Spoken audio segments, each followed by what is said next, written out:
Top quality और consistent performance के लिए सिर्फ सिल्वर पंप नाम याद रखना।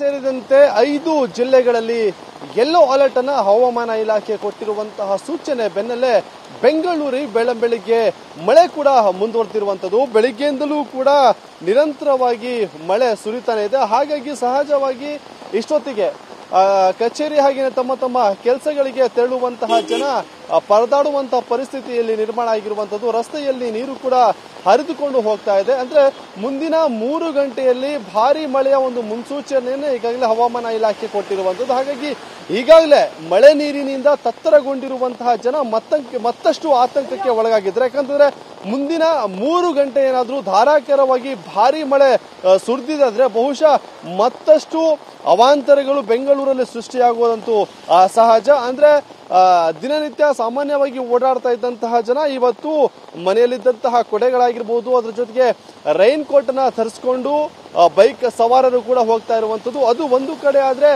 ಸ್ವಲ್ಪ ಹೆಚ್ಚಿನ ಮಳೆ ಏನಾದ್ರೂ ಆಗಿದ್ದೆ ಆದ್ರೆ ಬಹುಶಃ ಜನ ಅಂದ್ರೆ ಬೈಕ್ ಸವಾರರು ಜೊತೆಗೆ ಕಾರು ಚಾಲಕರು ರಸ್ತೆಯಲ್ಲಿ ಸಿಕ್ಕಾಕೊಳ್ಳೋದಂತೂ ಗ್ಯಾರಂಟಿ. ಯಾಕಂತಂದ್ರೆ ಅಷ್ಟೊಂದು ಗುಂಡಿಗಳು ರಸ್ತೆಯಲ್ಲಿ ಬಿದ್ದಿರುವಂತದ್ದು. ಅಂದ್ರೆ ನಿನ್ನೆನೆ ಸಾಕಷ್ಟು ಬೈಕ್ ಸವಾರರು ರಸ್ತೆಯಲ್ಲಿದ್ದಂತಹ ಗುಂಡಿಗೆ ಬಿದ್ದು ಸಾಕಷ್ಟು ಅವಾಂತರವನ್ನು ಕೂಡ ಅವರು ಪಟ್ಟಿರುವಂತದ್ದು. ಹಾಗಾಗಿ ಮುಂದಿನ 3 ಗಂಟೆ ಏನಾದ್ರೂ ಧಾರಾಕಾರವಾಗಿ ಮಳೆ ಸುರಿದಿದ್ದೆ ಆದ್ರೆ ಬಹುಶಃ ಮತ್ತಷ್ಟು ಜಲಕಂಟಕ ಸಿಲಿಕಾನ್ ಸಿಟಿಗೆ ಉಂಟಾಗುತ್ತೆ. ಈಗಾಗಲೇ ಈ ಮಳೆ ಸುರಿತಾ ಇರುವಂತಹ ಮಳೆಯಿಂದ ಸಿಲಿಕಾನ್ ಸಿಟಿ ಜನ ಸೇರಿದಂತೆ ಈ ಫುಡ್ ಡೆಲಿವರಿ ಮಾಡುವಂತಹ ಡೆಲಿವರಿ ಬಾಯ್ಗಳೇನಿದ್ರೆ ಅವರು ಕೂಡ ಈ ಮಳೆಯಲ್ಲಿ ಒದ್ದಾಡುವಂತಹ ಸ್ಥಿತಿ ಸದ್ಯಕ್ಕೆ ನಿರ್ಮಾಣ ಆಗಿರುವಂತದ್ದು.